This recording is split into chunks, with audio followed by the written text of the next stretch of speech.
Ongoing just parade of horrors and sadness and depression, and but in some cases there's some silver linings, without a doubt. Some nascent initiatives to curb the power of police, still of course very nascent, but in municipalities around the country, and also, and maybe we'll talk to Aaron about this a little bit. I don't know if he has any data on this. He's a data guy, but certainly one of the things that one would have anticipated on paper, maybe, or at least would have contemplated, would be, how do Democrats, establishment, normie Democrats, elected leaders, how do they react to the gambit by Donald Trump to attempt to stir his base and to win this election, because that's what it's all about for him, by projecting himself as a strong law and order guy. And this warrants more conversation. Did I say Indiana? I meant Iowa with Steve King. Sorry. This warrants more conversation, but for many, many, many, many years, certainly through my lifetime, the specter of 1968 and 1972 elections have haunted the Democratic Party. Back when I started doing this, the era of the ascendance of the blogs, there was this term about hippie punching. And we don't hear it that much because I don't know if a lot of people who are involved in politics today don't really have a real sense of hippies are just not something that you hear people talk about anymore. But that was because there was a huge fear that if the Democrats in any way were perceived as not for social order, if they were perceived weak on civil unrest and crime in some respects, and if they were just considered soft on law and order because they were associated with the hippies. And certainly, things like Joe Biden grandstanding about the 93 crime bill and just the entire 93 crime bill is a good example of that. Even Sanders, was sort of protecting that flank at that time to some degree. And today, the reaction from top Democratic leaders is not, necessarily where I would want it to be, but it is not, they're not cowering at the idea of being associated in any way with the protesters. And the irony is that while that mentality of that era has dominated the left in many respects, broadly speaking, the left, the Democratic Party.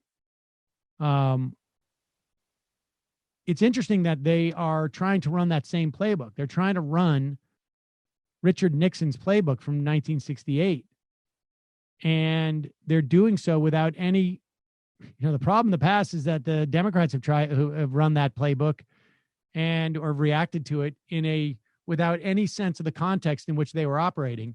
And I think the Republicans are now doing the same thing and making the same mistake, because the difference between 1968 and now are quite large.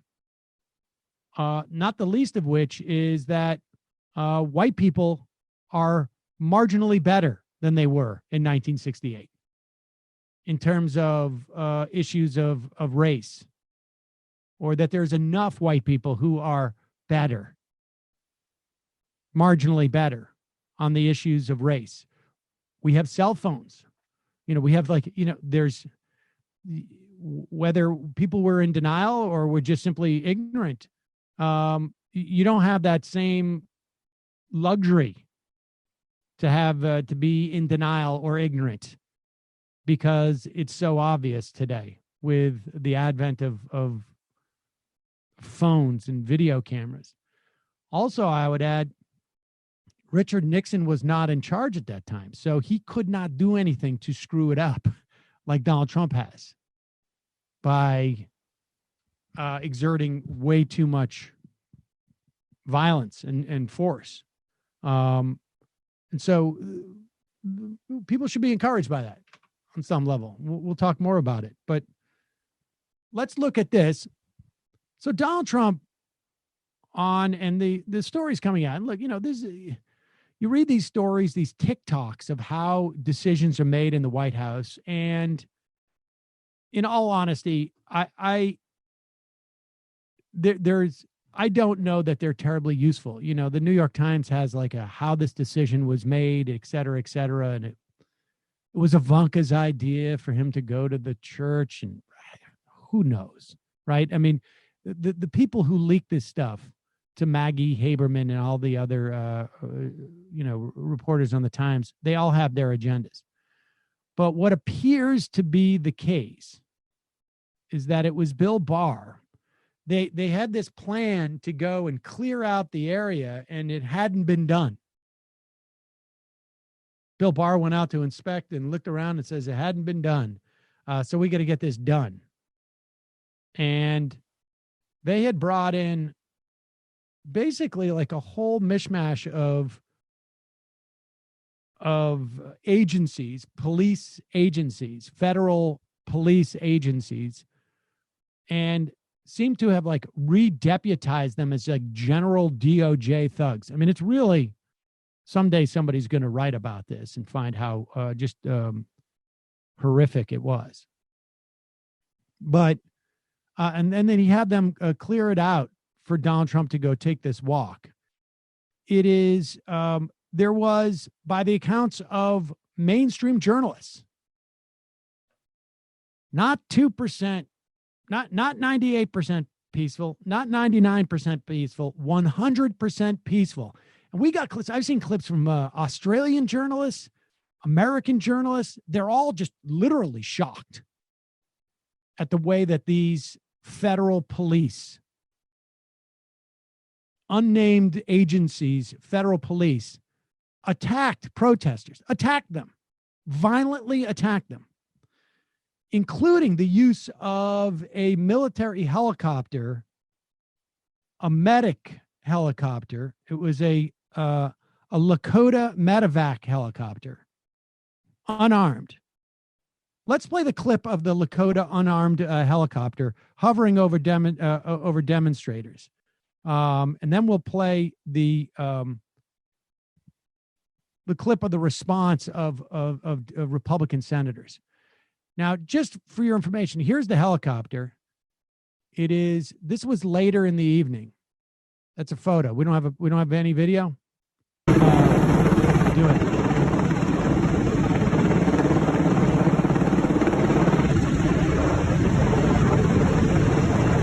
Now, this is being used to intimidate the protesters. You can see that it's quite violent at that point.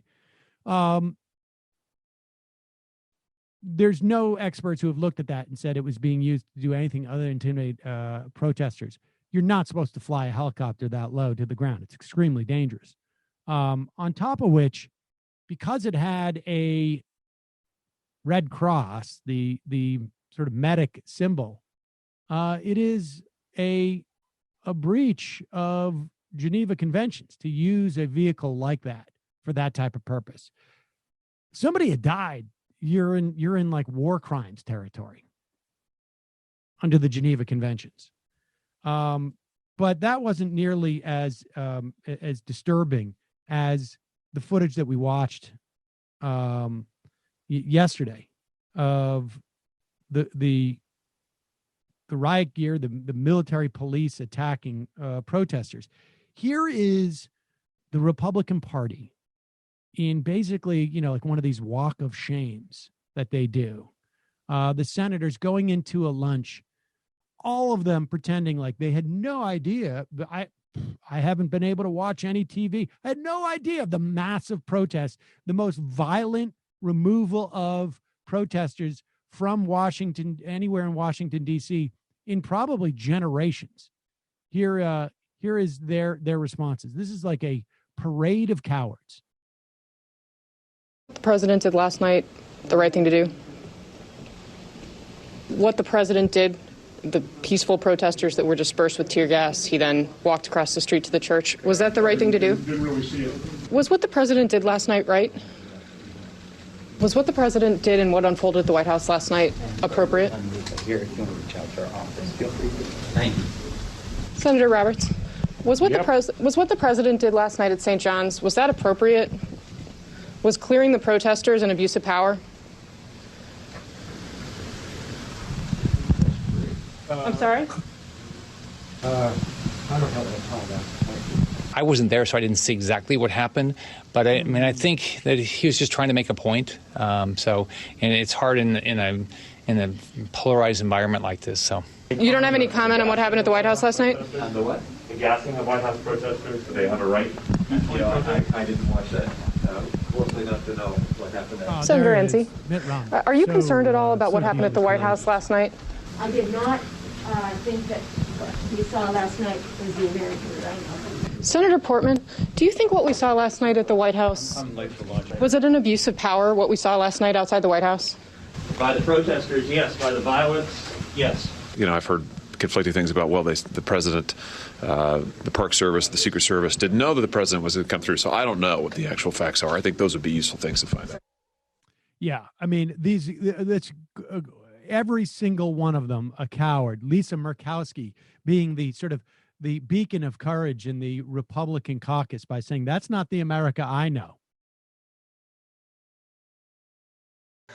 But, I like Josh Hawley's strategy of waiting for more useful facts is the GOP strategy. We need to investigate this. I need to know the facts on just exactly, what was the process by which these cops came in with their shields and banged across reporters and off the heads of innocent and peaceful protesters. And I just want to know,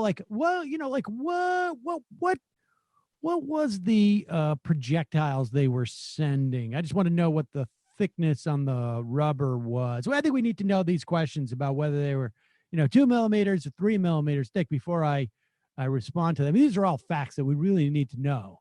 For AG in Missouri, so yeah, I'm familiar with this. I also like the fact that that guy felt that the violence was an abuse of power, but not the president's order for the violence. All the violence, 100% of it came from these military police, these federales, I guess. Really despicable. And, I don't know how long it's going to take. I don't know what it's going to take until top Democrats start holding those guys to account. The enablers are worse than Trump at this point. Frankly, I've always thought that they are worse, period. They should be held to account. But, I don't want to do anything that's going to ruin our, Senate comity.